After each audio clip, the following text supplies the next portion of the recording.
it's disaster over here. Twitch, that's what it's called. Okay. Yeah. So Twitch. I was like trying to remember the name of the ones. Like, what's the name of the website that we stream at? I was like, what's it called again? What is that? What is that website? What is that thing that we use? What is that thing? It's called something. But did you get that thing I sent you? I sent it, but did you get it? Did you get that thing I sent you? Hey, Taryn. Hey. Taryn and Steve were keeping the week afloat last week. Y'all had me. Appreciate it. We out here. Yeah. Can't stop, won't stop. We was having some issues. Finally figured out that I'm a dum-dum, and while my parents' internet is not as fast as my gig up, gig down, it does tend to work better if you're closer to the router. You know, these are some simple troubleshooting things that you think It do be like that. It do be like that. So hopefully everything looks better for everyone. There might be a couple degradations every once in a while, but I think we'll be or we should not get dropped off like we were last week. That was embarrassing.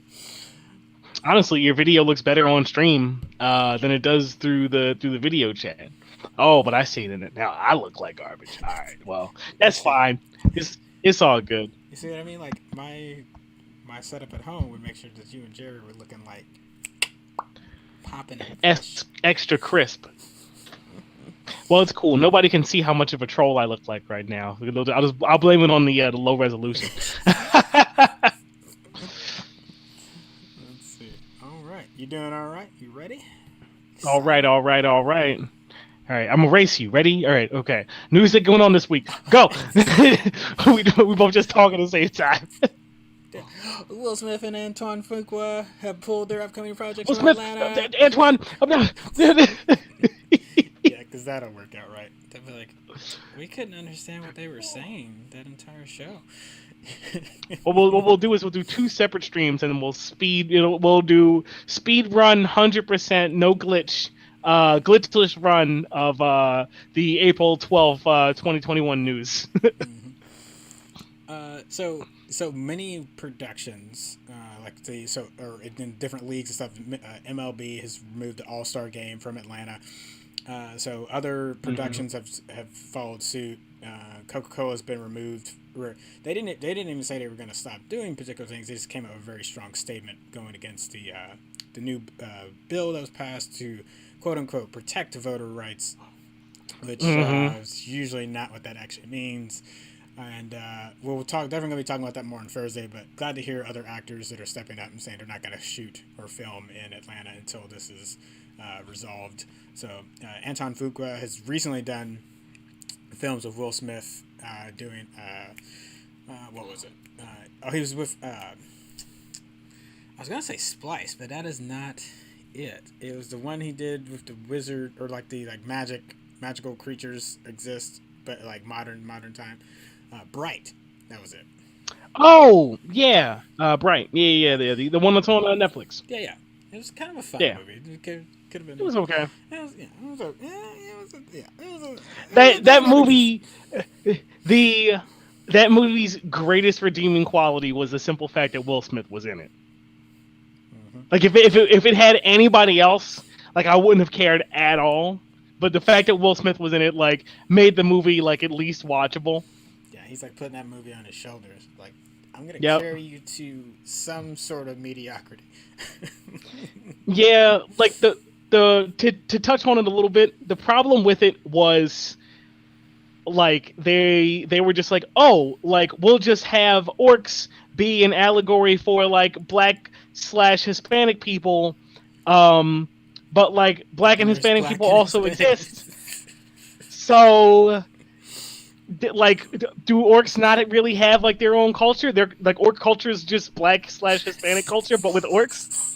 And elves are just white people, but like probably more privileged or maybe as privileged. And I'm like, what's the world you're trying to set here? What's this social hierarchy like? It's just, yeah, it's bad. You just take, you It take it two was seconds it and think felt about lazy. it. Lindy Fitness says, "Oh my god, It was Hulu is very all over the lazy. place." Yes, you just, yeah, you take 2 seconds to think about it, and you're like, wait, what? Yeah, it's like I'm like, it's it's like when you set a D&D set a D&D campaign in the modern day, like you got to do some stuff to mix it up. Like it's either exactly the same as the modern day but with magic, or you got to do some stuff to make it fun and interesting. And they most certainly did not do some stuff to make it fun and interesting. They were like, what if it's like okay, D&D in the modern day. It's like, okay, cool. What do we do to make it cool? Let's And it's like, what else? And it's like, that's it. We're done. Let's start making the movie right now. Oh But yeah. man, yeah, yeah. So, uh, Yeah, Lindy but Fitness says the movie was all over the place, and he didn't hate it. Yeah, like I didn't hate it. It was okay. yeah, it had the premise. I think the premise and Will Smith are why people watch it. You're like, this seems like Yep. something to be really cool, and Will Smith's in it, so I'll give it a shot. So there is like a Yep. template here for a really good movie, and who knows? They're supposed to be bright too. I think just with COVID and other things, it was already getting taken time to like film it. And I know I just saw that eye roll a little bit, but it was one of Netflix's most successful like uh, self-made Really? movies. Yeah, Well, they it's good. I mean, like you said, Will Smith was carrying that movie extra hard, yeah and everybody, and it's a new IP, so everybody had to watch it one time to know that it's yeah okay. yeah. So they're banking on that. Yeah, if they tighten that story up though, I mean, they'd have to flesh It could out be the pretty good. orcs a little bit more, flesh out the elves. Hmm. Because again, I don't mind them necessarily having the cultures that they were around. It was just, again, like you said, lazy. It's not like, Yeah. oh, could you dive into a little bit more of like they've been economically disadvantaged, so that means they've been around Hispanic people and black people, so they picked up these things. You're making us infer Hmm. it, and it just seems like you're not really interested in having that conversation. It's just like, Yeah. look, they're like black people. It's like, and they're hanging out with Hispanic people. Y'all know what they like. It was like, okay. It's like And Michael Bay caricatures. yeah, really, of freaking robots who play hip hop and I mean, apparently pick up AAVVA or Just say Holmes a E lot, and you're like, E. what? Yeah, Why would the it's like, robot? why are you talking like that? It's like, how long have you been on Earth exactly? But I mean, I'm glad it did well enough that they're apparently making a second one. One thing I did think about is, I guess, like with that kind of film, you can kind of you can run yourself into the ground doing expository world building. So they kind of didn't go that route. They could have went that way a little bit, like could have took a detour, like a little bit, but Just a little bit. no, whatever. Lindy Fitness says Jazz had fly dance moves too. Yeah, He better have. he got ripped in half like a punk though. Megatron just said yoink. I'm like, Shop.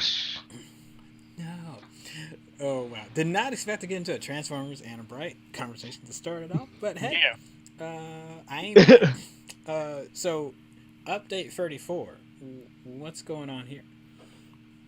Ah, yes. Excuse me. So we got oh yeah, there's an important word that's missing in those details. We got release date information about Deep Rock Galactic Update 34, which has an official title, Modest Expectations, which is a really good title, considering the stuff that they're adding.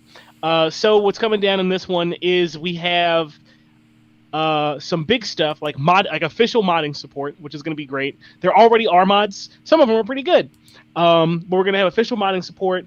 We're getting some weapon rebalancing for every weapon. Where they're adding controller rebinding, so folks who play with just controller, I have a couple friends that do, will be able to rebind their controls to suit whatever their playing habits are. They're adding elite enemies and a new elite threat warning. So what that basically means is there's like new versions of I don't want to say every, but most or a lot of enemies that are being added to the game. Elite enemies are exactly what they sound like. They're harder versions of the regular enemies. We don't have like a whole deep dive on what we should expect to see just yet. But you'll see like elite enemies pop up. From what they've said here and there in various missions. But with the elite threat warning comes a lot more. Well, a threat of a lot more elite enemies. Nice. In addition to that, double warning missions. So previously you could get, one boon and one warning of extra particular kind of extra of enemies, and it's also a bunch of extra gold. Cool. But now you can get double warning missions, so it'll be double deliciously difficult. Which if you're, at the higher end of playing, you like the extra challenge of all that stuff, you can do that. You won't find any double warning missions in weekly deep dives though, so they're deemed to be too hard for that. Some of those weekly deep dives, especially on the elite end, are just so bonkers hard that they don't need to be made any harder. And then we got some impulsive bullet trusting running online. You should get a faster response time. Even on some slower connections with, your bullets landing exactly where you shot them. And then we have the addition of an experimental branch for folks who like to play, stuff coming down the pipe ahead of time. And then they'll be doing some dev streams. So that'll be cool if you like watching developers play games and talk about content that they've worked on and developed and stuff like that before it comes out or just after it comes out. That'll be cool. Yeah. You end up learning a lot in the dev streams. It's really cool, and like the DRG team is really solid. I think one of the most informative things that they did a while back was they had a I guess like a Q&A panel, I guess you would call it, with their music director, because at some point they had come up with like all new tracks for the game, and like they like slapped when they came out extra hard, and we're just like, multiple times my friends and I will like, when something happens and like the mood changes, we're like, man, this music is so good. And like they got to talk to him and explain like, how'd you develop like the sound for this game and all that cool stuff. So it's if you haven't watched developers playing the game and talking about it ever before, I would recommend checking it out because it's a cool experience, especially for games that you really like. And I especially love when they're watching people do speed runs. Oh yeah, the developers watch speedruns. Those are really good. Because they're just like, wait, they're like, how did they break her? What? Yeah, like some of them are so fast. Like, what was that game? I played Outer Worlds, and I didn't want to watch the developer watch the speed run because I'm like, oh man, I don't want to get ruined on the story. And like, if not for their commentary, they wouldn't ruin the story because they're like, oh, right now he's skipping over blah blah blah. Like, here's all the stuff that you're not getting to see, and it's basically just like the player just booking it through all these enemies. Like, he runs into the room and there's like 6 bad guys who were supposed to notice you, and he's like, nope, run straight to the door, flip the switch, run out. All that stuff. But yeah, those are really good. They're all on YouTube. I can't remember what person does them, but if you watch like this developers, if you search for developers respond to speed runs or something like that, you'll find it. The Tomb Raider one is really really funny. The Hitman Free one, because the dude is taking like shots across the map, and I'm like, even like the developer's like, I mean, and they're kind of like. I mean, they just keep saying it. They're like, yeah. It's like, how? Yeah, that's kind of how they are with the Tomb Raider one. Like they have the QA lead and I believe the artistic director as the 2 developers who are sitting in on watching the speed run. And if you've watched a Tomb Raider speedrun before, most of the time you spend out of bounds of the game. So the artistic director is explaining all the things that like the speedrunner is skipping over. And the QA person's talking about like, oh yeah, like we have found that in QA, and like it's an exploit that you can do to circumvent this kind of puzzle or whatever. But we figured we would leave it in because it showcased like your creativity or whatever. And like he gets through some sections and it's like, we don't have anybody who's good enough to get through this section unseen like this guy's doing. Like there's like certain parts where like you would have assumed that he would have been noticed by the enemy or whatever, and he's not. And he's like, we've got some good people. Nobody has ever made it through that section getting unseen. That guy's good. Wow. Great stuff. So yeah, actually, I wouldn't mind doing a react. Maybe we should do that sometime. Just watch. No, watch. never do React videos Never. unless you're a developer. But I'm enthralled. React videos, I'm saying it here, not necessarily for the first time. React videos are lazy and bad, except if you're a developer of something and you're watching someone play your thing and they're doing a really good job. Fine. Unless we create the content, like if I make something and you react to it, we're in the clear. Okay. So y'all can see. But me. I don't make things. No, I'm kidding. Y'all can see me be trash at Halo and struggling. And I'll react to it. It's like, man, this guy's so bad at this game. I don't even play this game, and I know he's bad at this game. We'll just get Saiyan to comment on it and be like, "Look, Commander Ship, you're pretty trash. Look at you're not. Oof. You're not pre-aiming." Oh man, but we got some info on Black Panther 2, or info/opinion. Yeah. So this is from one of the producers on Black Panther 2, Nate Moore. And it sounds pretty definitive, but we'll have to wait and see if there's maybe it might still equate to some kind of tribute or something, because removing characters off screen is usually it's not a great thing to do narratively for a movie, but sometimes life forces your hands, as in the situation with Chadwick Boseman. So basically, we're answering the question: do you think we'll get to at least see a passing from a King T'Challa in Black Panther? Nate Moore, I'll quote him directly. No, I can say that is not going to happen.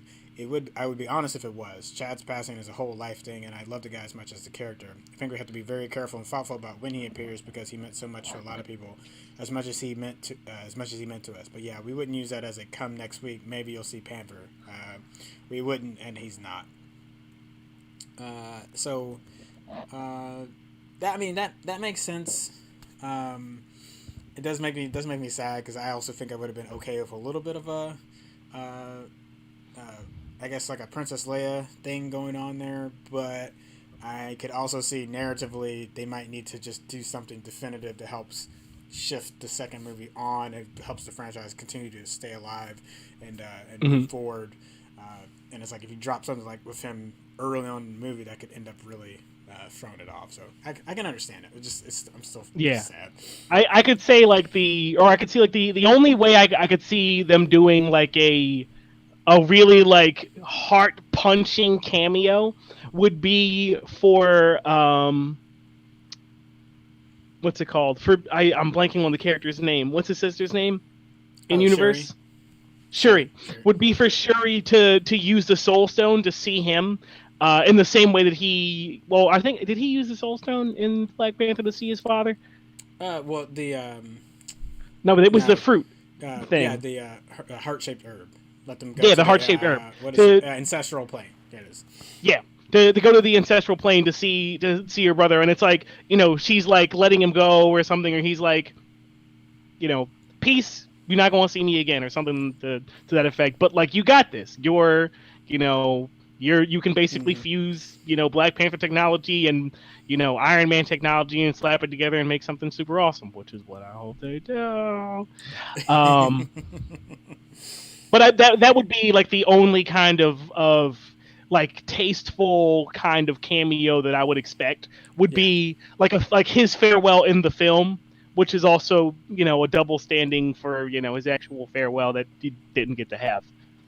Yeah. But also that's a lot to presume, and I don't think they would do that. Yeah. I just, longer conversation, I guess we maybe come back, is about the herb being gone, with Killmonger having burned most of the, I'm sure there might be one that didn't get destroyed in the fire. Maybe Shuri's gonna like reverse engineer the heart-shaped herb tech, but I think there's some ways it could work. Maybe Chadwick or T'Challa being near death, even though the herb saved him, he was on kind of borrowed time or something like that to make it work like that. But I don't know. Yeah. Probably not, though. Probably not. Speaking of things that probably won't really happen, Sony says they're focusing on mobile content again. And for the PS Vita owners that might be out there in the crowd, No, I don't mean you're getting more games than that. Or a PS Vita 2 follow up. So there's been listings on the Sony website hiring for PlayStation mobile games, looking for like mobile game developers to help them like flesh out that part of their catalog.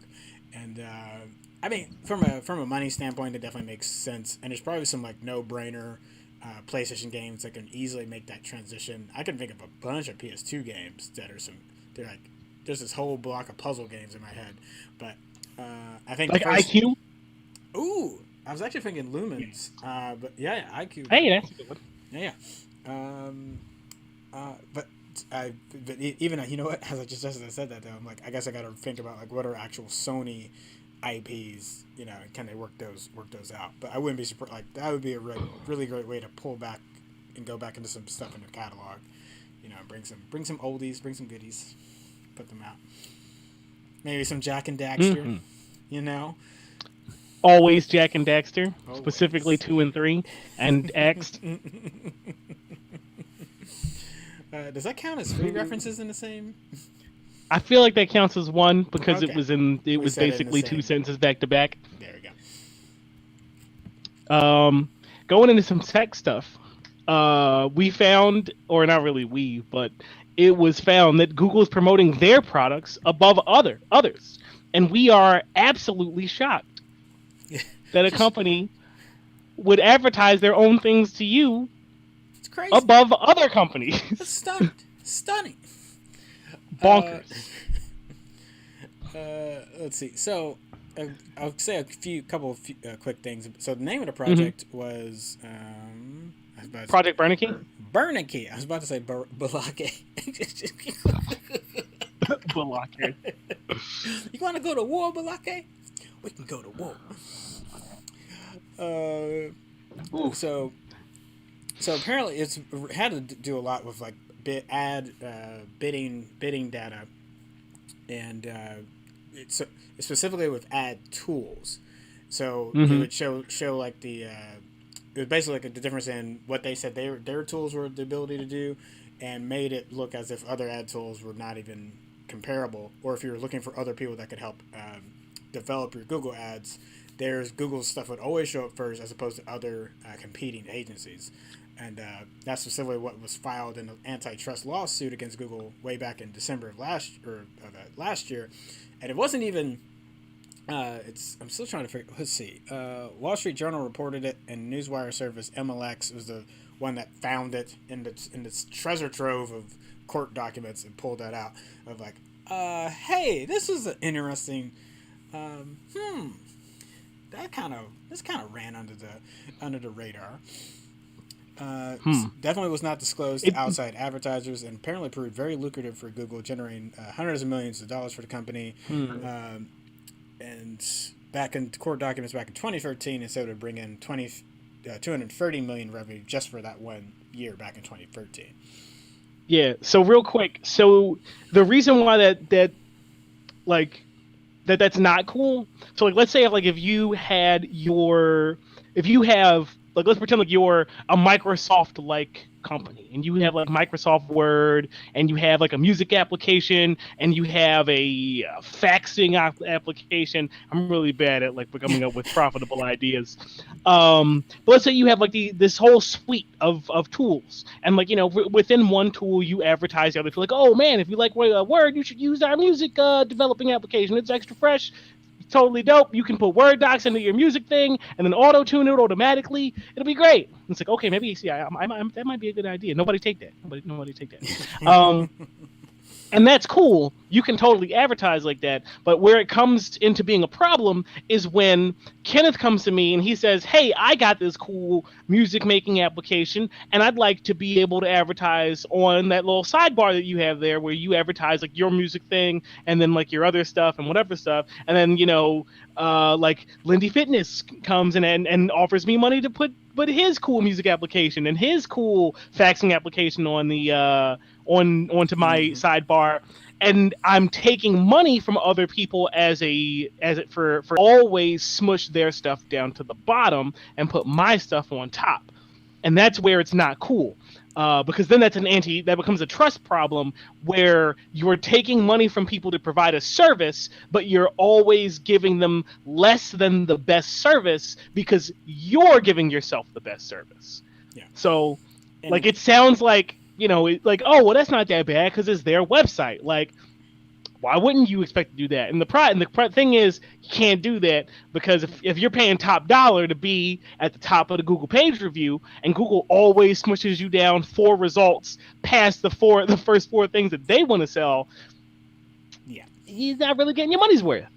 And if for folks thinking like, haven't I always seen like Google ads and things on the top, even on the search bar? Real quick, Lindy Fitness says I already have trust issues. I don't need more. Sorry, man. Don't worry, I got you. Your ad's going straight to the top, Lindy Fitness. Sorry, go ahead, Kitty. No, you're good. But because okay, so there is a difference in like the top results and then like these extra results and ads and things that will come on. So Google including themselves in the mix of that is one thing. When they're dominating the entire section of that and not even allowing space there for others to be seen, and then we can get into the results, because remember there's always going to be these kind of like addy results that happen up first that aren't included in the number, and then you're gonna have the numbered ones. So like from what I'm understanding from this, like they're like, this is like them dominating the ads at the top and them dominating the results at the top. Oh wow. So yeah, there's a bunch of data studies that you can do if you're into like financial analytics and that kind of thing. Like 9 times out of 10, people do not look past the first page of a Google result. Like if what you're looking for is not on the first page, then they're just like, I typed it wrong. I need to search better. Yeah. You have to really. So if Google is taking like the top ad results and the top results there, if like your thing is smushed down to be the last result on the page, or hope forbid, the second page, like you're just not getting traffic.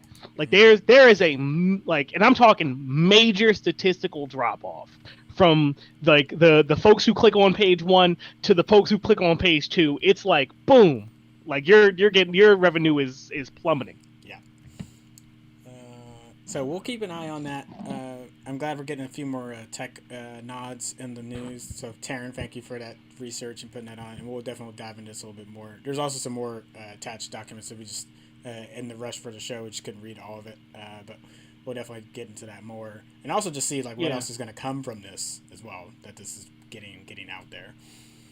Yeah, there's a note here that says that it's up in the air why they chose the name Benneke.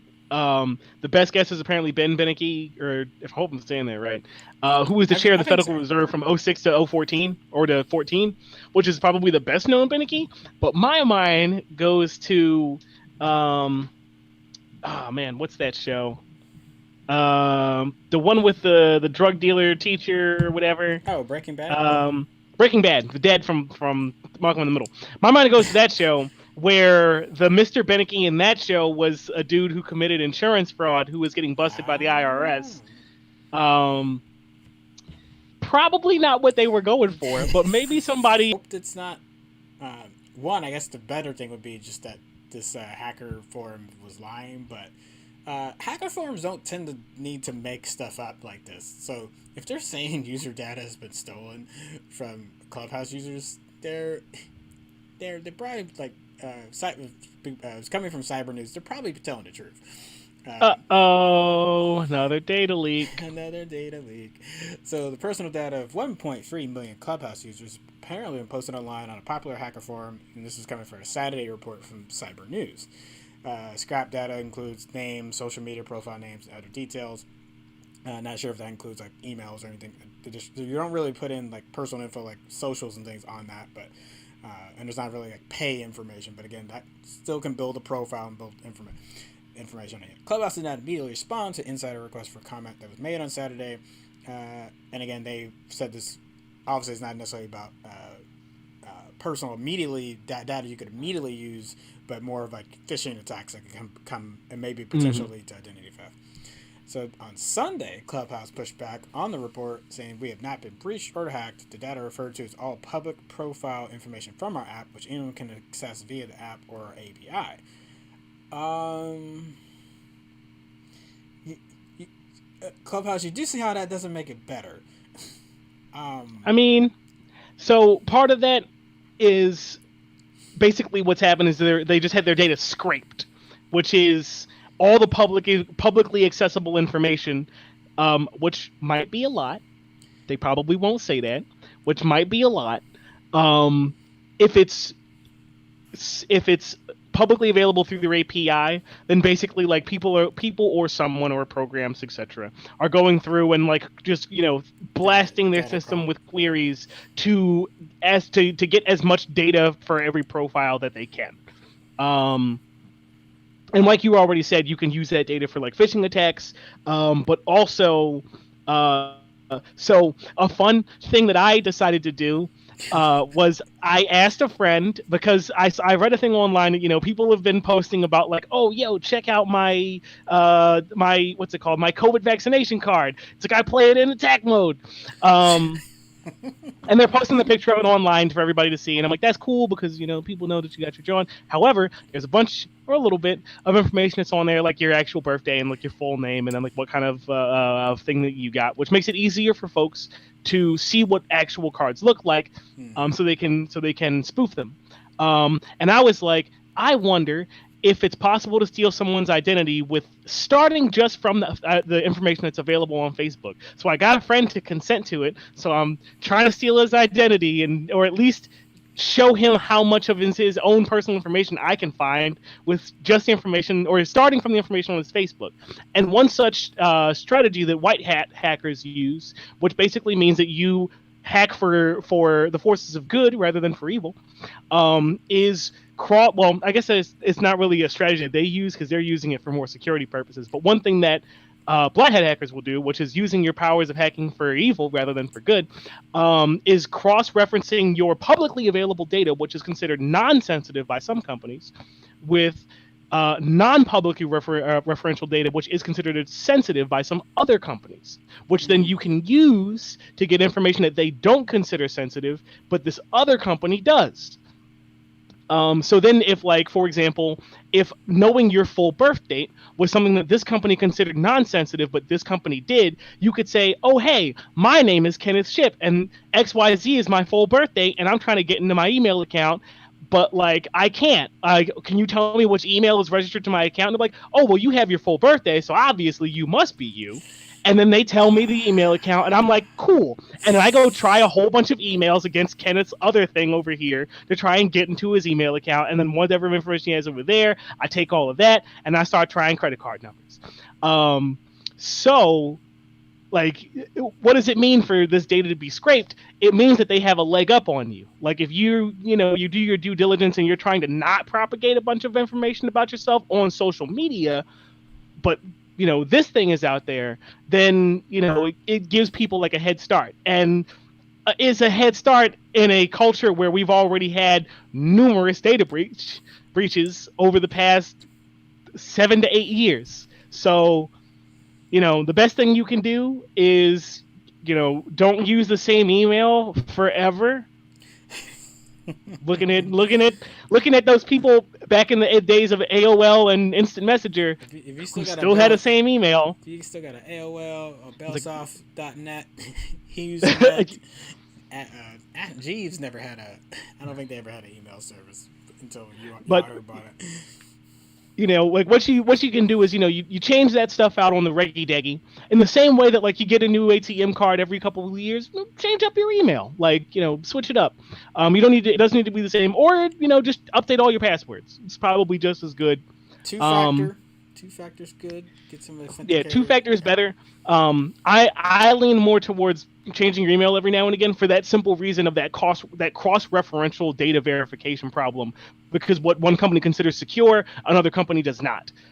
So if you have separate emails for at least a couple of different things, then it makes it a little bit harder for somebody to get into one thing, and they can't get into everything else. Maybe they can get into your Neopets or your RuneScape account or whatever, but as long as they're not getting into everything, then that makes it a little bit better. So just some stuff that you can do to protect yourself. Passwords need to be long, not necessarily complicated. Pro tip. So some more sad news before we get to some funner stuff. We're gonna get to some real fun. Yeah, we got a nice string of fun things coming up. Oh yeah. So Joy Hemo, she was the first woman to write Wonder Woman. Passed away last week at 97. So full name Joy Hemo Murchison Kelly. Was a writer and unsung heroine of women in comics. Passed away at 97. And again, as we said, she was the first woman to write about it. She also had to write under a pseudonym, just because at the time comics was not as diverse as it is now. And that statement is, if you're a comic reader, you'll know why I said it like that, because it's so diverse now.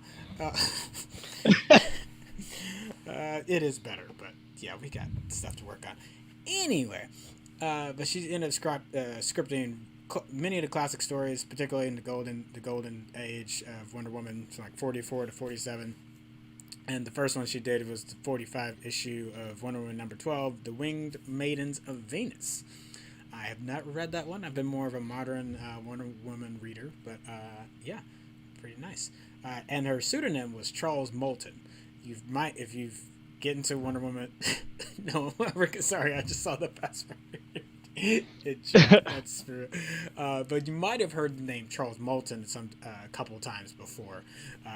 So if you always thought that was a guy that had written on it, that's not the case. And then definitely you should really dive into the creative team and how Wonder Woman came to be. It's a really cool story. So again, it is rife with industry issues of the women that were involved in not really being able to come forward and be recognized at least early on. I think they definitely got recognized later on, but it's still a really cool story. So shout out to you, Joy. Yep. Thanks for all the work and the great comics. Great comics.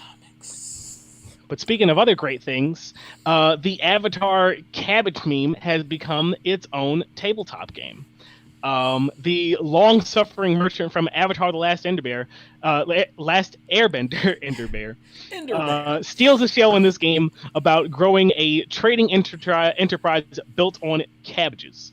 I think it's Avatar: The Last Airbender, Oh My Cabbages, wherein players begin as small-time cabbage merchants, and the game's winner has to grow their cabbage cart business into a titan of the industry, probably somewhat akin to that brief reference we got to the cabbages in Legend of Korra, where it's like Cabbage Corp or something.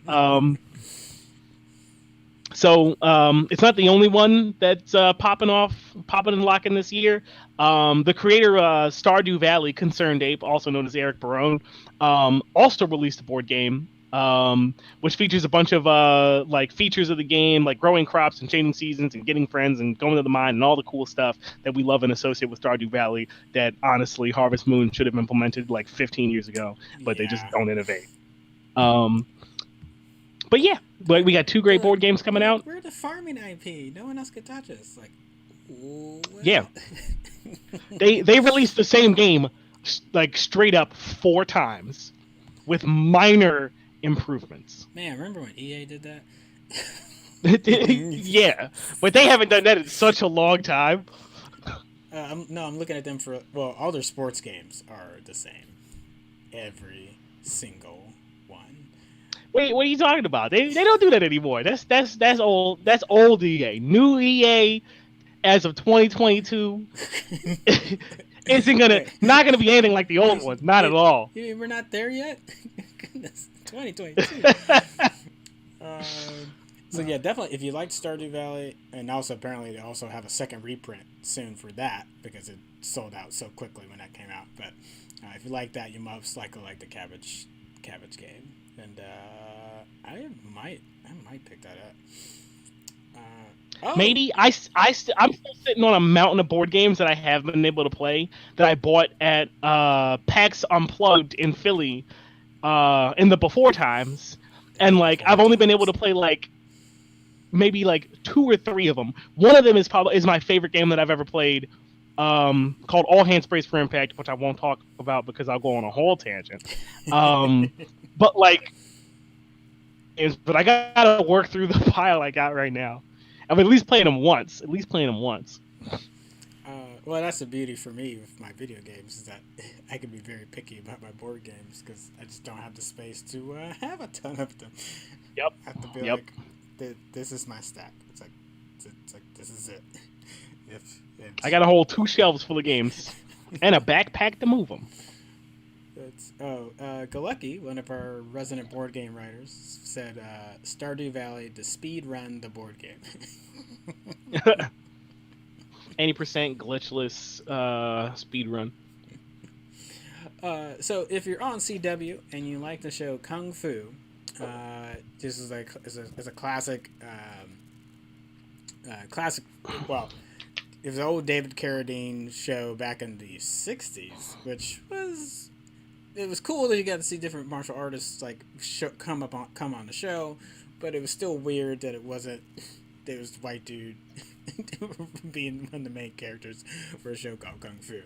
CW shows righted that ship quite a bit, and this reboot is the strongest debut for a CW show on a Wednesday since, let's see, what did it say? The 100 debuted in 2014.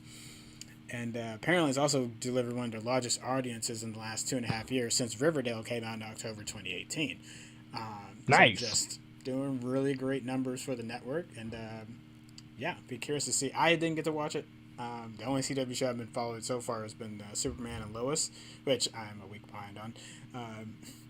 But yeah, if you like it, let us know in the comments. I'd definitely be curious I can always go for some Kung Fu, and like that we got more representation happening on the screen as well. Yeah, man, I'd love to see martial arts in general make a television resurgence. I feel like there's been somewhat of a drop off of an interest in martial arts, just conceptually, in cinema, where we've reached the point where it's like, okay, you can't just put quote unquote kung fu in a movie and I'm gonna see it anymore. Like, you gotta hit me with some sort of gimmick, which is a shame.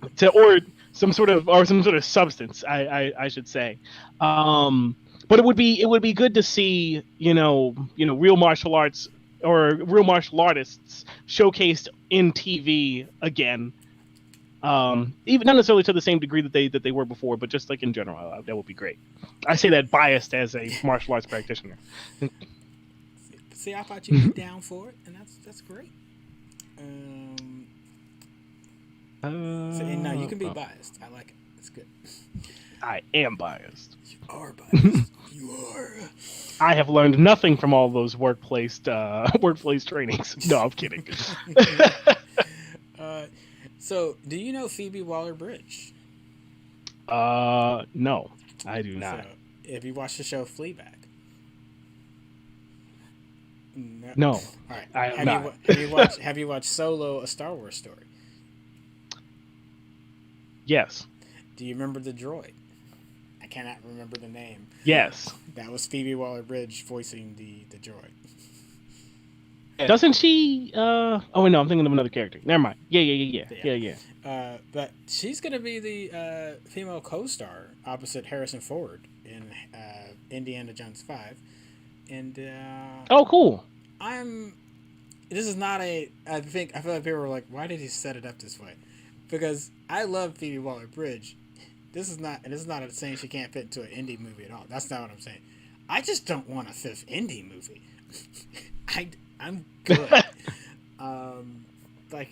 What would it be about? You already did Aliens. Like, how do you come back from Aliens?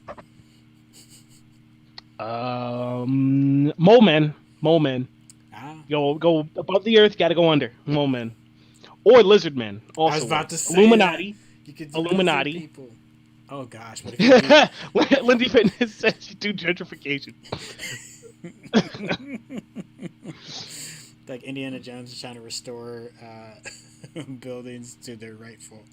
Oh.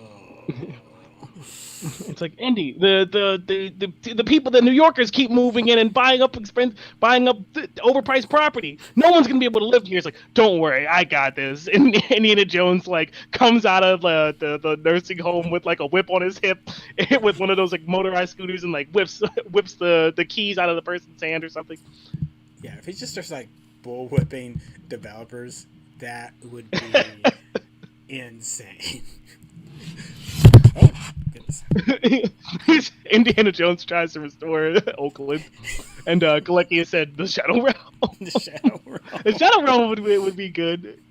It's like all the characters, all the like villains from the previous Indiana Jones films show up. Like they all escape the Shadow Realm slash the Dead Zone. They all team up to form a league of evil villains, a Legion of Doom, if you will. And Indy has to team up with hit me with something, Kenny. Hit me with something, Kenny. He has to team up with Oh, got you. Batman and the Green Ranger to defeat them. There you go. Bam. Jason David Frank would probably be down for that, though. Jason David Frank is cool. He would be down for that. He's like, oh wait, no. He has to team up with Jason David Frank, or better yet, not the Green Ranger. He's to team up with Jason David Frank, the Man, and Static Shock. There we go. I was gonna say, there's one version of his Tommy Oliver character that is the archaeologist, which is hilarious. It's in why did I watch all these Power Rangers? It's Power Rangers. Lindy Focus said team up with Detective Chimp. Oh wow. McGruff the crime. That dog. almost made me shoot tea out of my nose, Lindy Fitness. Almost. Smokey the Bear, McGruff the crime dog. Hong Kong Fooey. Oh man. Oh wow. Ooh, that would have been bad. Just like snort all on stream, and we would have caught it all live and recorded it. Yep. I know Taryn would have clipped it. I would not have it any other way. You excited about the Powerpuff revival? The live action Powerpuff? No. I didn't care for the other one. The animated reboot, the kinda Powerpuff Girls Z. The anime reboot, not a fan. And I am not particularly excited by this one. Like, I think in a previous video we talked about like how they could do it live, and how that would be good. Or what was the comparison I made? There's like really like only one way they could do it, and basically it has to be extra cheesy. I think I remember you were saying lean into the camp. You were like, yeah, if you're gonna do it, be campy. Just like don't be trying to do this like dark, edgy. Yeah, I don't want it to be like any sort of dark thing. I would much prefer that. Taryn said she's excited for Powerpuff Girls. Lindy Fitness said, Dr. Jones, we gotta restore Brooklyn. I would much prefer that like they did it with like kids, but like they wrote it for, like adolescents or adults or kids or however they want to do it. I'd much prefer that they have kids do it because they're Powerpuff Girls. They're supposed to be like in kindergarten. They're supposed to be interacting with like little kids or even like, grade school, elementary, whatever. I don't know. But I don't know. It feels weird that they do it with adults. Sure how their interactions in general are going to translate, because like some of it is like they get involved with certain stuff because like they're kids and they're being a little bit gullible or whatever, or they're having the wool pulled over their eyes in ways that like adults might not.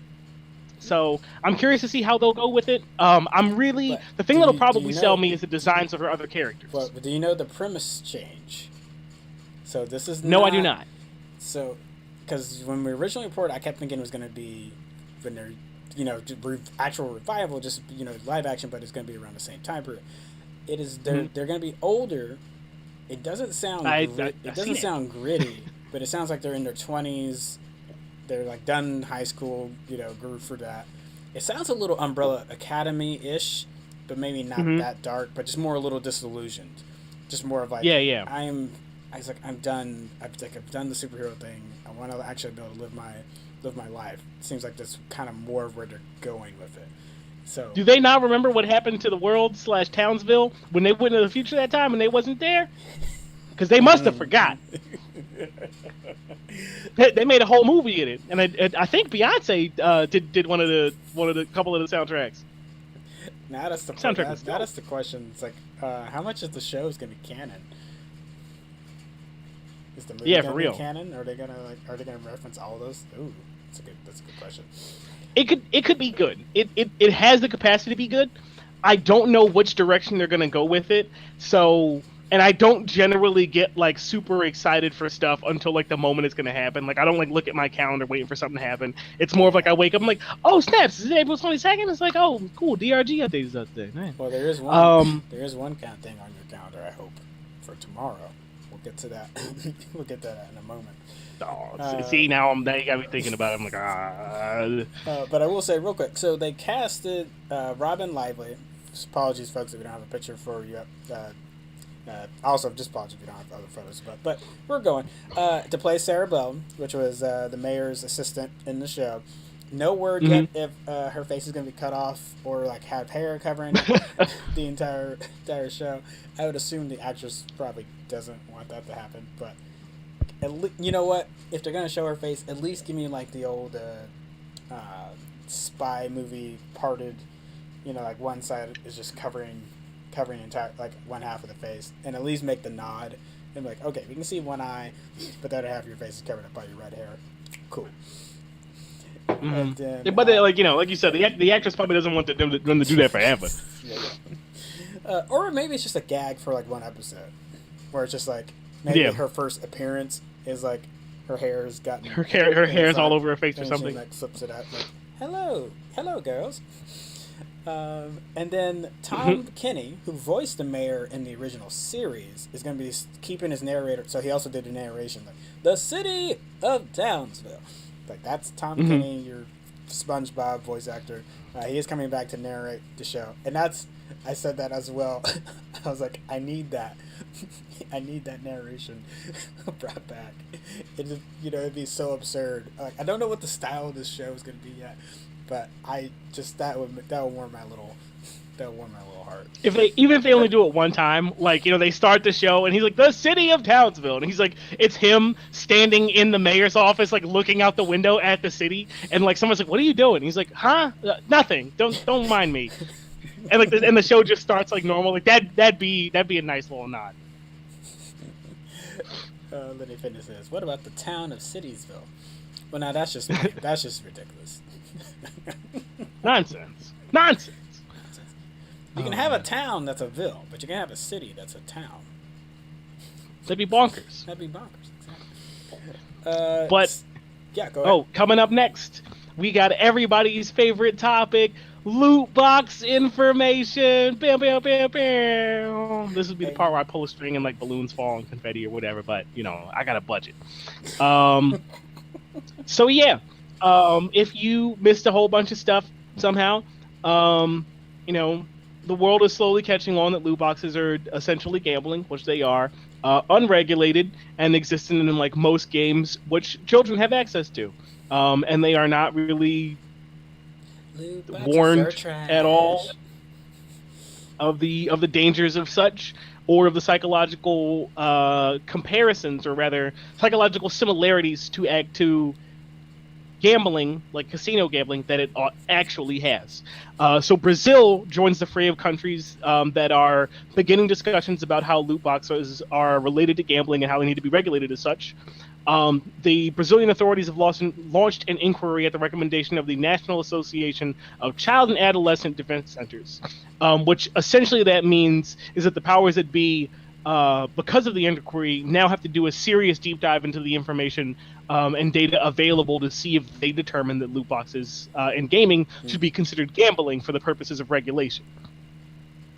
If the inquiry is found to be true, that it is like gambling, which it is. There's a lot of studies that have proven that link.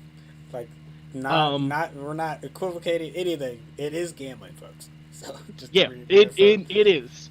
There's been a ton of studies that have across the gaming community done by different groups of scientists in various different countries about the relationship between loot boxes and gambling, and psychologically they achieve the same result in people, which is they can lead to gambling addiction. So if they're found that they're gambling, or if they, the associations that have to review them agree that they are gambling, then they'll be placed a ban on all games that have them, which affects like a whole host of companies, probably everybody that you buy from. And if a ban's approved, then the companies that sell loot boxes and games will, after that time, will incur a fine that's up to $500,000 US daily. Oof. And that's at a maximum. So what's likely to happen is, like the first while will be a couple $1,000s, and it'll escalate and it'll escalate and it'll escalate. And at the maximum, if like, the companies just aren't playing ball, they're not responding, then the maximum fine that they'll have to pay is $700,000 every day that they don't have that they continue to have these loot box enabled games in their marketplaces or in their stores or in their games, period, be it for publishers or game companies themselves. I'm clutching my game developer pearls. I'm clutching my EA pearls. And that's not to say that like game monetization cannot exist at all. If you're familiar with like the seasons unlockable style, which exists in some games like what's that one that youths love? Fortnite. The Utes. Where you can buy individual packages of stuff and loot boxes, blah blah blah, but they also have like a seasons like pass thing where it's like, oh, the season lasts 2 months or something, or 3 months, and every time you level up in the season, there's different unlockables that you get along the way. That's not gambling. At least I don't think so, or I might not fall into that distinction. But at least to my personal opinion, like that's not gambling, because there's no offer for you as a player to buy anything in that kind of model, the way I described it, not necessarily the way that it might exist specifically within Fortnite. And you can have your unlockables done that way, or you can show everybody, here's everything that you can unlock. If you want to get everything, give me $15 and you'll get everything this year, and there you go. That's not gambling, because you are paying for something in the same way that you pay for DLC and you get the DLC. Like, what would be different is if I went to Steam and they were like, yo, give me $15 and I'm gonna give you some kind of DLC, and I'm like, for what game? And they're like, you gonna find out. Like, that's a little different. Yeah. I think the definitions and degrees to that are going to be very interesting to see. And Cypher, also thanks for your comment, Cypher. It's just awesome to see people starting to take loot boxes for the gambling nonsense it truly is. I totally agree. Yeah, 100%. Yeah. Also, what's up, Cypher? I'm also wondering, like, the studies you've been talking about, like more like of like in the last 5 years, specifically just for gaming though, like. How like have there been like some horror stories of like kids that have like, I know there's like the joke. Funny. Okay. So there have been a piece I got to dive into a little bit more on my time.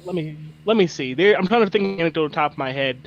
And I'll try not to get into hyperbole or conflate it with something else. Yeah. But I think there was a woman, I can't remember where she was. I think she's in the U.S. where like her kids spent somewhere in the magnitude of like $4,800 on like buying FIFA characters, and it was because her credit card was tied to the PSN account or whatever, and like he just kept buying stuff and buying stuff and buying packs and buying packs and buying packs, and it wasn't like all in one time, but it was over the course of a month or however long, and it was like the credit card company was like, this seems normal. Yeah, you spend about $5,000 on FIFA points. I don't detect any problems here. Was in a pickle because she's like, I didn't authorize this, and like the game company tried to be like, oh well, you should have put child restrictions on the thing or whatever. And she's like, there's nothing on the box that claims that this is something that kids are able to do, that they're exposed to, or that kind of stuff. So I can't recall what the resolution of it was, but like this is like a thing that she had to deal with, of who's somewhere between 10 and 12 or 10 and 13 or whatever, spends damn near $5,000 on loot boxes because they have a psychological problem, or rather, because they've developed a psychological problem because they've been exposed to loot boxes. I don't know how else a kid is going to develop a gambling habit when they're not even allowed to legally set foot in a casino, other than loot boxes. Loot boxes. Or I don't know, playing like a whole lot of online poker, but with like points or something. I don't know. Maybe that could happen. As an old online poker junkie, and I apologize. I don't want to say the word junkie. That's not what I want to. That's not how I mean that. Sorry, folks. But sorry, seeing all the now the gambling that's allowed on your apps and things that I can't do, or I can't do online poker to that degree. Part of like, because remember, you used to be able to, then they shut it down. Which again, granted, there definitely needed to be age restrict. Like they were. It was the Wild Wild West back then. Like so, totally get it. But then like seeing all these like Cash Kings and stuff coming out now, and I'm like, really. That's cool. And I'm just, but the reason I bring that up though is I'm wondering also if the loot boxes are also contributing to this like overall like people not understanding what they're doing. So like if you grow up playing on FIFA, Madden's got the same things as FIFA did. Pick your choice if somebody had this. And then you start getting into, because these are apps, again, it's not like you got to go to a bank teller or go to the casino to start playing on Cash Kings or DraftKings. DraftKings is what it is. But there's some other Cash Kings, whatever. So, like, yeah, you may, like, think that's gambling, but it's also in an app. So I wonder if that's also contributing to, like, that breakdown as they get older and get into these other games, other opportunities. So... I'm gonna put that as like a pin on that though, because I don't want to like be like this is. It's a whole rabbit hole that we can jump into. But basically, every time we talk about loot boxes, so I try to trim it down so I don't dive into the deep end every time. But we dive into it a little bit because it's every time we talk about it, it might be somebody's first time hearing about it. So you got to give them the deets. All right. Before we get to our last two topics, if you're watching this for the first time, definitely make sure to hit that subscribe button. That definitely helps us out. So. You can know when we're going live, and we definitely got some videos from the week that are going to be dropped on some ones that got recorded just because the tech issues we had last week. They're going to get dropped on our platforms, so Twitch, YouTube, Facebook, whichever one you like to have it and enjoy. And then we got what else we got coming up? Yeah, we'll get that to the end. But thank you for hitting subscribe. Thank you, Cypher. Thank you for following. We love that. Oh, and got a comment. There have been correlations between loot boxes and hardcore gambling money issues, if I remember correctly. It's also hardcore predatory for people with ADHD, right? Like, oh, what is 99 cents? Nothing, right? Yeah. Because ADHD, I was going to say, like, the time cost is definitely a thing in ADHD, or with ADHD, where you're not allotting the time that you think you should be, because you think you are allotting it correctly, and you continue to spend the time in a way that's detrimental, and you kind of get into this, or, and specifically to your point about the 99 cents, you just get into this, I don't want to say app habit, but just, this like comparative idea of like, oh, like, $20, that ain't a lot of money. Oh, $40, that ain't a lot of money. That's like, that's spending money. But it's like, $20 here, $40 here, $10 here, $15 here, $100 there. That adds up really quick. And before you know it, it's like, oh man, you're down $400 this month. You're like, where did it go? I was like, you ordered this like multiple times throughout the month, like that. Or it's like you get to the end of the you buy things at the grocery store, and then you're like shocked by how much you've put in the cart, and it's like, yep, yeah.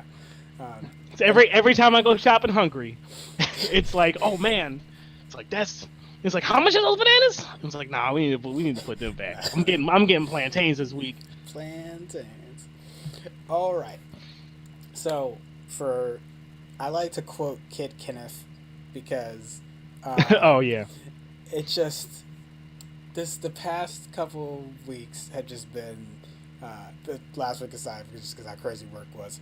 But as far as the media, I'm getting to enjoy Falcon and Winter Soldier.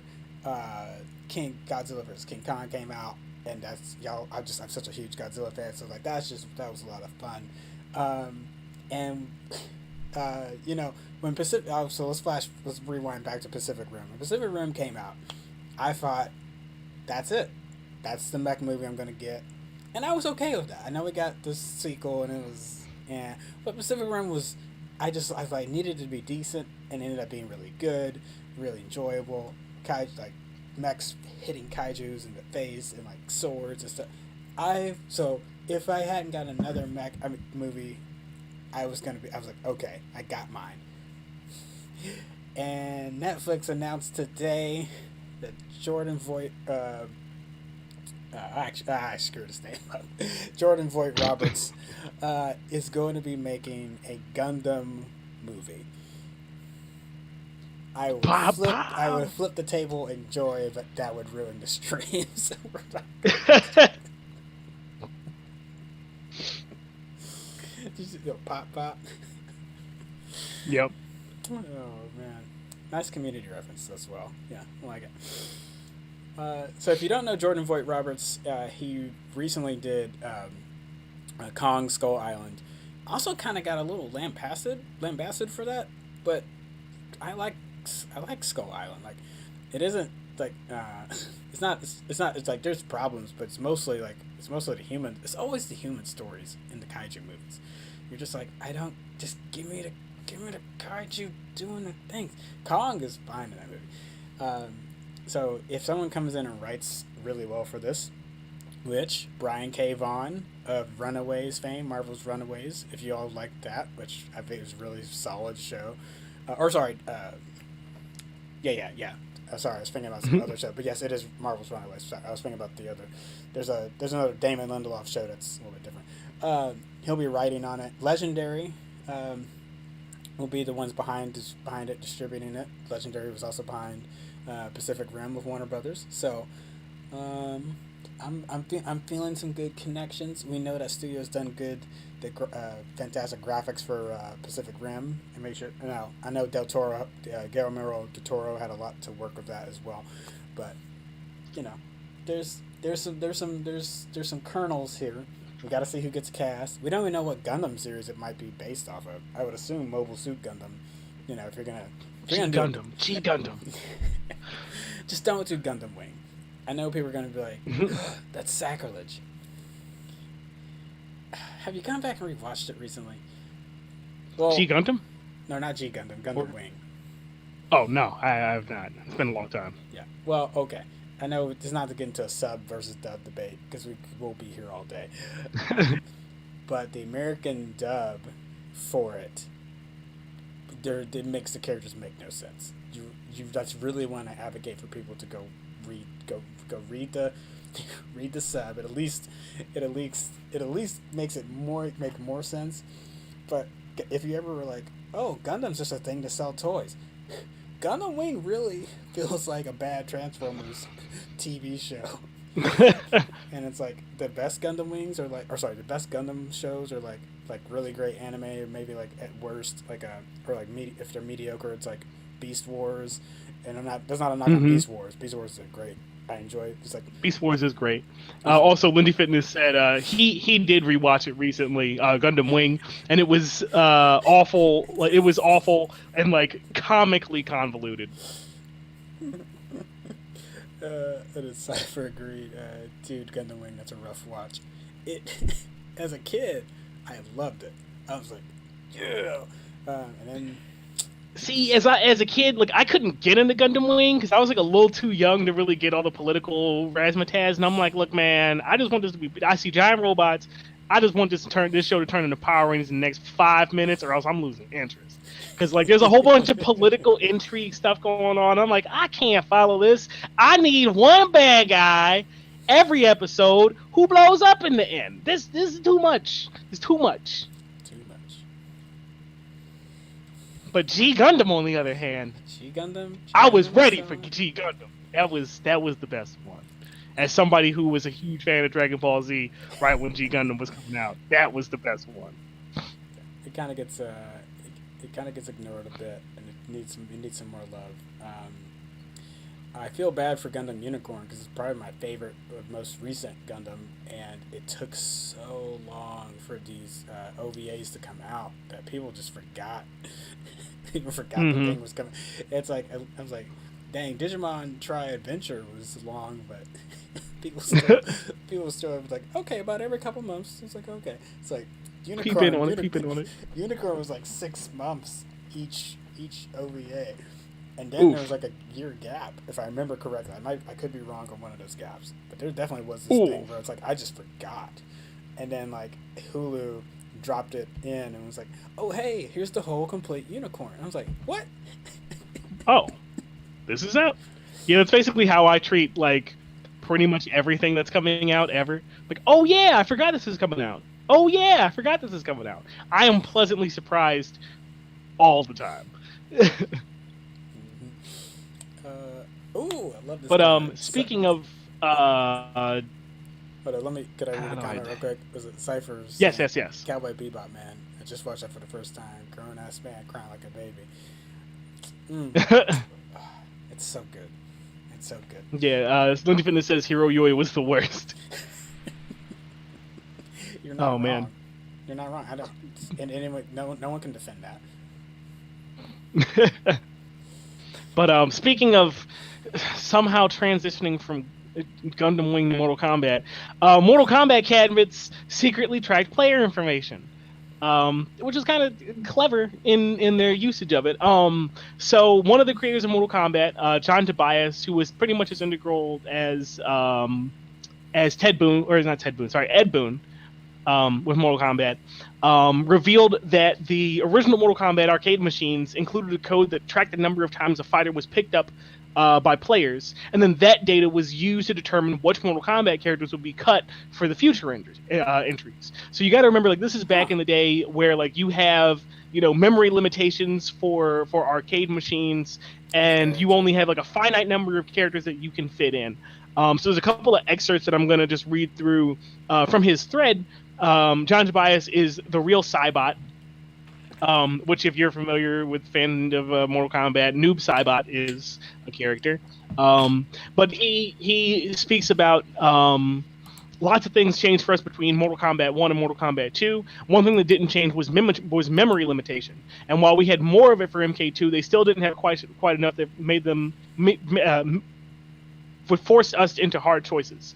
Ed and I wanted to add as many new characters to MK2 roster as possible, but this meant we were going to have to leave a couple behind. How to make that choice? We added character select audits so we could see how many times each character was chosen. Ed also added a secret button tap sequence that let them walk up to any coin op in any arcade machine, tap the button sequence in, and access the audit menu from the attract mode. Ed and I got into the habit of checking audits every time we encountered a MK coin-op machine in the wild, and they started paying attention to character popularity, but the data was limited to games that they could physically access in the Chicago area. So that he goes on to say, our choice to cut Sonya and Kano from MK2 was purely based on MK1 game audits, but we learned even back then that players had emotionally attached themselves to their favorite characters. The outcry from players missing Kano and Sonya in MK2 fueled their return in MK3. Johnny Cage, despite rumor and nonsense, was cut because he was the least selected character in MK2, as were, believe it or not, Raiden and Baraka. And he goes on to talk about some other stuff, but by and large, the focal point is that they had used some information to figure out like which characters to cut for who was playing, the most character, who was getting played the most, and who's getting played the least. But he ends his thread saying, I apologize for the roller coaster of fiction used to navigate character deaths/undeaths in those early games. But if I were the finger pointing type, I'd point my finger at 90s Chicago Mortal Kombat players. They were the real deciders of who lived and who died. Ooh.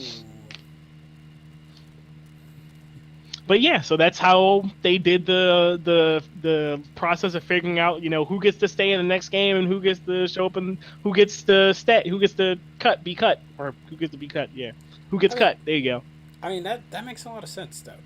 I mean there was just so much. I mean, memory limitations just don't get talked about enough. I like the creators, like we're talking Dev Reacts earlier. I love when we get to go back and learn about the memory limitations, like the Crash Bandicoot breakdown of how they made that work on the PlayStation is The fantastic. Prince of Persia one, that dude is a genius. That is like the OG memory hack that people need to go listen to.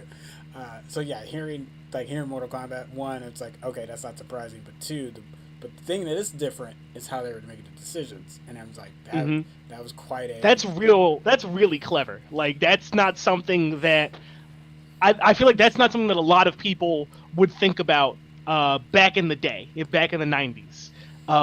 Like that kind of thing, I feel like is like, oh, like what are the users doing? And then having the foresight of knowing there's no way that we can check unless we put it in right now, and there's no way we can check unless we just go to the arcade. So like every now and again, let's just go to the arcade, and that takes a tremendous amount of foresight to think about, especially back then. That I'm just like, oh man, that's really clever. That's really neat. Lindy Fitness said Raiden is terrible at his job. Yeah, he is. He is. Yeah, it's pretty bad. I like Raiden. Yeah, but I must consult the elder gods. How about instead of consulting the elder gods, you actually get off your butt? Or I don't know, maybe ask Fujin for help, or like any of the other deities who exist within the MK universe that supposedly are supposed to help Earthrealm, or just choose not to, or whatever. Yeah, Seifer said that's insane for real. I love the thought of a character audit, though. I know, right? Bonkers. That makes me think of DBZ Abridged when Shinron's like, they're like, yeah, no, just wish. They were like, yeah, just wish him back. And Shinron's like, you know, I could literally just kill them for you, or I could just like throw them into the nearest sun. It's like, oh man, the Saiyans are coming to blow up the earth. It's like, yo, we could use the Dragon Balls, just send them into the sun. It's like, oh, freezes, just kind of destroy them. Throw them into the sun. Put them in the sun right now. Majin, put them in the sun. Put them in the sun. It's not a bad strat. Can't do that. It's not there. When in doubt, yeet him into the sun. When in doubt. I feel like at some point Gohan should have been like, look, Dad, I know how much you love fighting, but like I got a family now and I ain't risking this anymore. It's like we're gonna wish him into the sun. And he's like, but I got a new transformation and everything. Yeah. And I'm sure it would have almost worked. But but we're gonna yeet him into the sun. I'm sure it would have almost.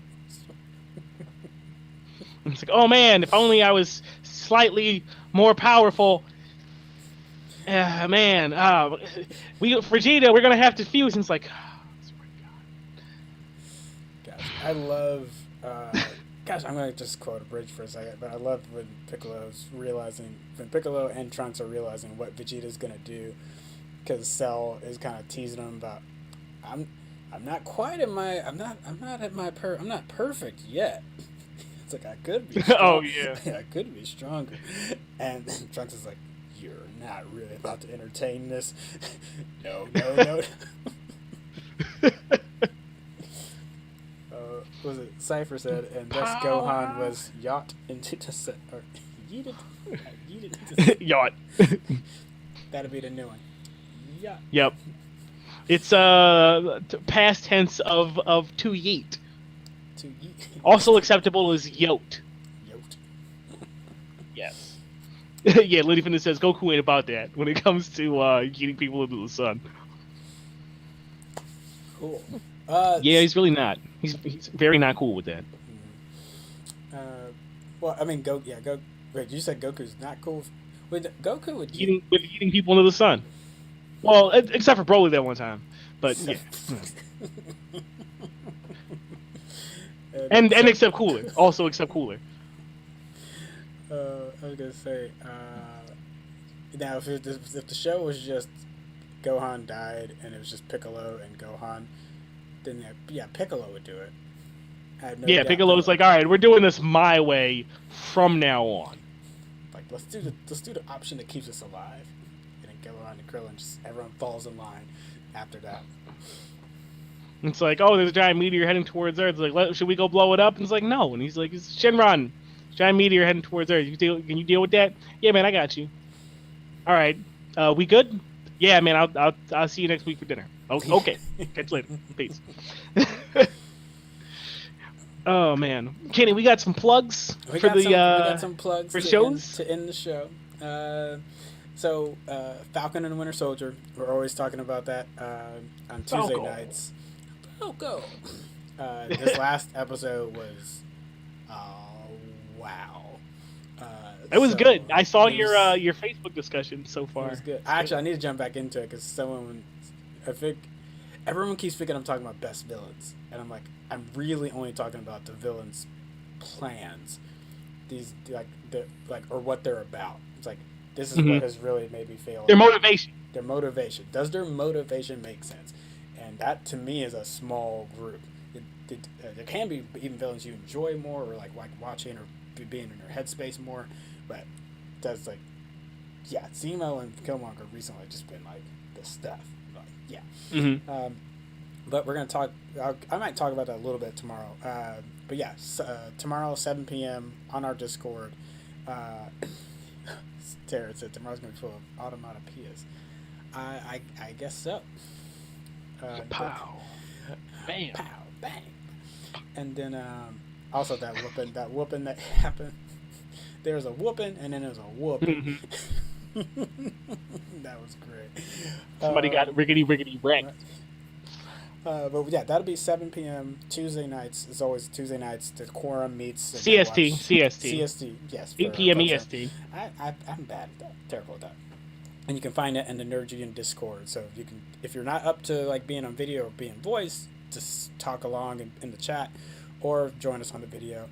And for those that were with me last week, the tech issues for that have also been addressed. So we should be good. I mean, y'all were fine, but I kept dropping in and out. And then our Patreon exclusive movie watch, that will be on April 24th. So that'll be next Friday, or yeah, not this coming Friday, but next Friday. And then the non-Patreon movie watch will be the week. Dang, I got it backwards.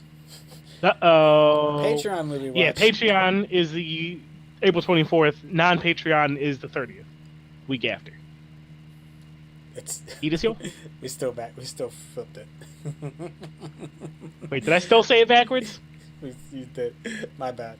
So Patreon, the Patreon movie, April 30th. Non-Patreon, April 24th. So Friday or Saturday. Yeah. Got it. And look, Patreon users, look for the vote in your inboxes so we can determine what it's going to be. You can also make some suggestions up until the end of Sunday this week, so we can at least start making the announcements this week to get the Facebook events out for what we're doing. Cool. Those are like the events. Remember, Commander Ship shows every Wednesday night at 8 p.m. Central with me and Major Tom. I will be recording a little bit of the news that we did from last week that just wasn't able to get to, so I'll cover that super quick and release that before that show goes on.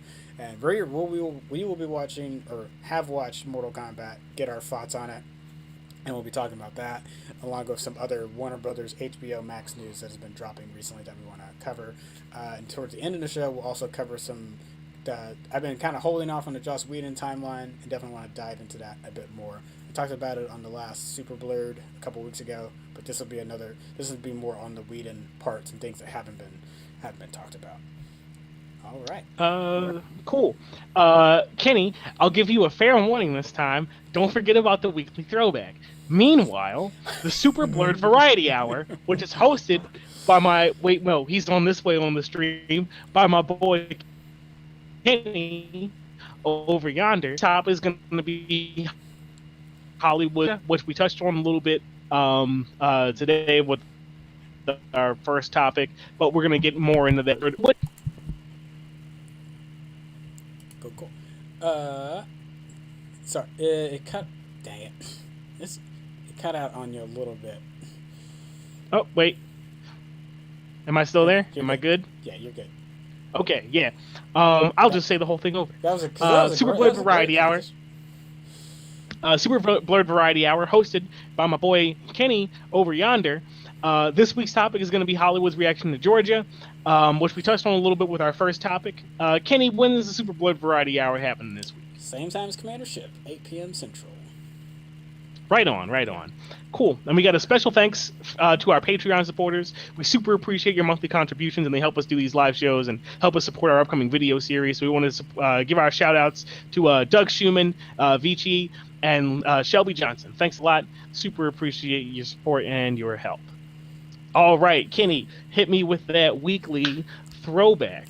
So, my weekly throwback is things I've been playing right now, but they're not. It's something I'm playing right now, not super old. But since I've been on the road, last week I was thinking about VR because I was like, I'm gonna have my, have been playing my Quest, so I had, what did I say? Robo Recall. So I've been playing Robo Recall Unplugged, the Quest version, having a blast with that, getting back into that. So this week, similar. I said last week that I was going to be bringing my Switch with me. I am obviously not streaming my Switch based on the issues we had. But I've still been playing. Based off of potato quality internet. Potato quality internet. But I love y'all have heard me talk about Dynasty Warriors all the time. And one of the versions that I don't think it's talked about enough is the Fire Emblem Warriors. That game is dope. And actually, what game? Fire Emblem Warriors. There we go. Yeah.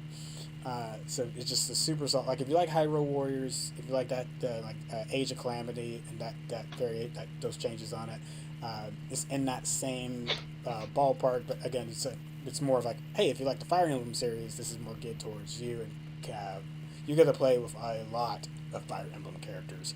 They get dropped in. It's like in this multiverse thing. They're in like one timeline where you get to meet two new characters that you can just super buff. Also, watch out for that. It kind of reminds me of X-Men Legends, where if you like play with one set of characters too much and you don't balance it out later in the game when you really need some of those other ones, you are in trouble, and there's not a lot you can do about it. So, Fire Emblem Warriors is kind of a similar way. It's like you better be balancing, or you're gonna eventually get to these split branches in the game, and then you're just like, what? I can't use. No. But yeah, that will be my throwback. That was way more information than you needed, but I like it. Nice. My throwback this week is going to be a really cool fighting game from back in the day called Bloody Roar Primal Fury. This game was like extra fresh. The basic premise of fighting games does not matter because they're always stupid and they're always bad. Except for Tekken, which is hilarious. It's basically, you threw me in a volcano, I'm throwing you into a volcano. You got thrown into a volcano, my clone's throwing you into a volcano. But anyway, Bloody Roar, basically the premise is that there are essentially like animorphs in this world, and they have like an animality, or to make the Mortal Kombat comparison, where there's like these humans or humanoids or whatever who can transform into like anthropomorphic beast people, and they all have like memes for names. But basically, there's like a bunch of different fighters who can all transform into these different beasts, and they have like a beast mode where they do more damage. They have special attacks and other cool stuff. I can't remember which console they came out on originally. I want to say PlayStation, and it later got a GameCube port, if I'm not mistaken. So I actually thought you were talking about the GameCube one, because or are you saying? I think there's some previous ones before that. Oh yeah. So there's Bloody Roar 1 and 2 on the PlayStation. I think it goes Bloody Roar, Primal Fury, and then Bloody Roar 3 and 4 are on the PS2. Okay. Yeah. And then there was like one Xbox release. I can't remember off the top. I'd have to look it up. That was Bloody Roar Extreme. Yeah, there you go. Thank you. The Xbox One. Yeah. But yeah, Primal Fury I think was the GameCube one. Yes. Which I have Bloody Roar 1 and 2. But the GameCube one was the one where like I think I was like really sold on it because they kind of ironed out a bunch of the problems from the first two games. But they're really fun. One is like going back and playing like Virtua Fighter 1 Mortal Kombat 1. It's like, oh, this is the first 3D attempts. It's aged. It's a little fucky wucky, as we say.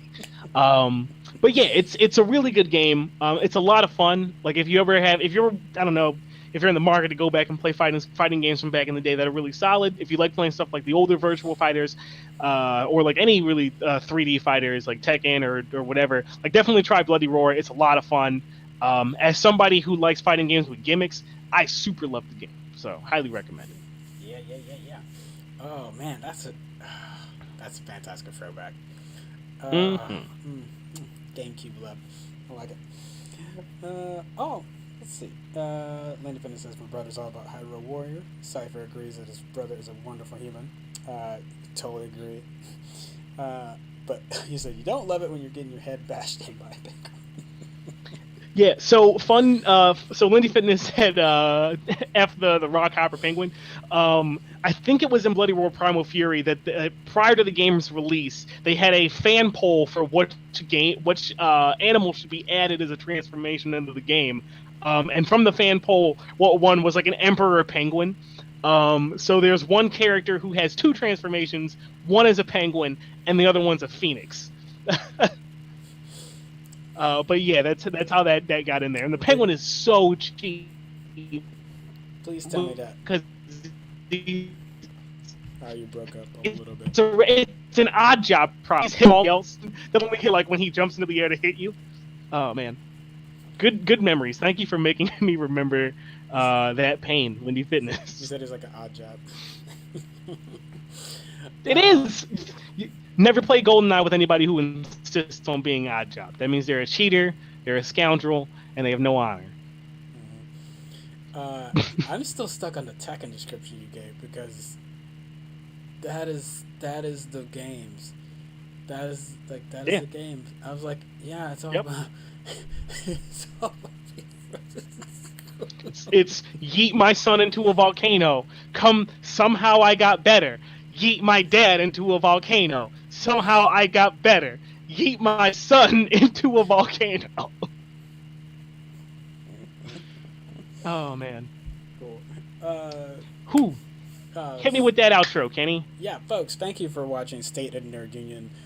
This has been a lot of fun tonight, especially after a long week. So good to chat with y'all and actually be able to communicate and get all your comments tonight. So really excited about that. So I just had a blast. We are back every Monday night at 8 p.m. Central, and then I will be back in my normal. Yes, I should be. I should be back in my normal. Yeah, cadre, the assembly of games with Steve, and yeah, Steve, I had a good time. Right on, right on. As always, my dude. Yeah, yeah. All right, we will see you all next week. Have a good one. Peace. I still gotta get a piano.